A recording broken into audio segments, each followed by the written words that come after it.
Siddalingaiah sir ಅವರು ನಮಗೆ ಸಾಕಷ್ಟು ಮಾಹಿತಿ ಅಂದರೆ ಒಂದು ಡಾಕ್ಟರ್ ಅಂಬೇಡ್ಕರ್ ಅವರ ಬಗ್ಗೆ ಆಗಲಿ, ನಮ್ಮ ಸಮುದಾಯದ ಬಗ್ಗೆ ಆಗಲಿ ಎಲ್ಲ ಒಂದು ಹೋರಾಟದಲ್ಲೂ ಭಾಳ ಭಾಗವಹಿಸಿ ನಮ್ಮ ಒಂದು ಕಾರ್ಯಕ್ರಮಗಳಲ್ಲಿ ಒಂದು ಸಾಂಸ್ಕೃತಿಕ ಇದಕ್ಕಲ್ಲಿ ತುಂಬ ಹೋರಾಟ ಮಾಡಿ ತುಂಬ ಒಂದು ಹಾಡುಗಳನ್ನು ಅಂಬೇಡ್ಕರ್ ಅವರ ಬಗ್ಗೆ ಎಲ್ಲ ಒಂದು ಹಾಡುಗಳನ್ನು ಹೇಳಿ ತುಂಬ ಅಭಿಮಾನದಿಂದ ಎಲ್ಲರ ಮನ ಗೆದ್ದಿದ್ದಾರೆ. ಹಾಗಾಗಿ ಸಿದ್ಧಲಿಂಗಯ್ಯನವರ 50ನೇ ವರ್ಷದ ಜಯಂತ್ಯೋತ್ಸವವನ್ನು ಇವತ್ತು ಹಮ್ಮಿಕೊಳ್ಳಲಾಗಿದೆ.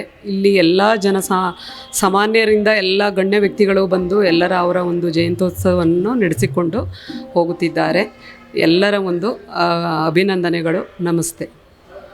ಈಗ ತಾವು ಬಹಳ ವರ್ಷದಿಂದ ಅವರ ಜೊತೆ ಒಡನಾಡ್ಕೊಂಡಿದ್ದೀವಿ. ನೀವು ಸೋಷಲ್ ವರ್ಕರ್ ಆಗಿ ಬೇರೆ ಕವಿಗಳಿಗಿಂತ ಇವ್ರು ಯಾಕೆ ಭಿನ್ನ ಅನ್ನಿಸ್ತಾರೆ? ವಿಭಿನ್ನ ಅಂತಂದರೆ ಇವರಲ್ಲಿ ಯಾವ ಒಂದು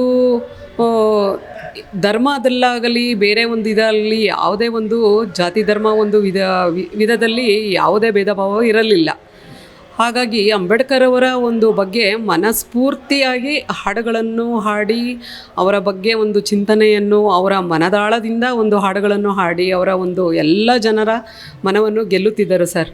ಹಾಗಾಗಿ ಈ ಸಿದ್ಧಲಿಂಗಯ್ಯನವರ ಒಂದು ತುಂಬ ವಿಶಿಷ್ಟತೆ ಅಂತ ನಾವು ನೋಡಲಿಕ್ಕೆ ತುಂಬ ಇಷ್ಟಪಡ್ತೀವಿ. ಅವರ ಒಂದು ಹಾಡಾಗಲಿ, ಅವರ ಒಂದು ಹಾವ ಭಾವ, ಒಂದು ಹಾಡಿನಲ್ಲಿ ಬರುವಂಥ ಅಂಬೇಡ್ಕರ್ ಅವರ ಒಂದು ಉದ್ದೇಶ ಬಹಳ ಅದ್ಭುತವಾದದ್ದು ಸರ್. ಹಾಗಾಗಿ ಅವರ ಒಂದು ಪ್ರತಿ ವರ್ಷದ ಜಯಂತ್ಯೋತ್ಸವವನ್ನು ಯಾರೂ ಕೂಡ ಮರೆಯಲಾಗದಂಥ ಒಂದು ಸನ್ನಿವೇಶ ಅಂತ ಅನ್ಕೊತೀವಿ ಸರ್. ಅವರ ರಚಿಸಿದ ಹಾಡುಗಳು ಯಾವುದಾದ್ರು ನಿಮ್ಗೆ ಯಾವುದಾದ್ರು ಜ್ಞಾಪನ ಇದೆಯಾ?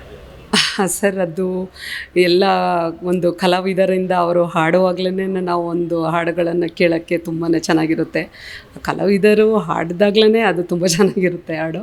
ಅದನ್ನು ಈ ದಿನ ನಾವು ಎಲ್ಲರಿಗೂ ಕೂಡ ಅದನ್ನು ಇದು ಮಾಡಿಕೊಡ್ತಾ ಇದ್ದೀವಿ ಸರ್, ಕೇಳಲಿಕ್ಕೆ ಉಪಯೋಗ ಮಾಡಿಕೊಡ್ತಾ ಇದ್ದೀವಿ.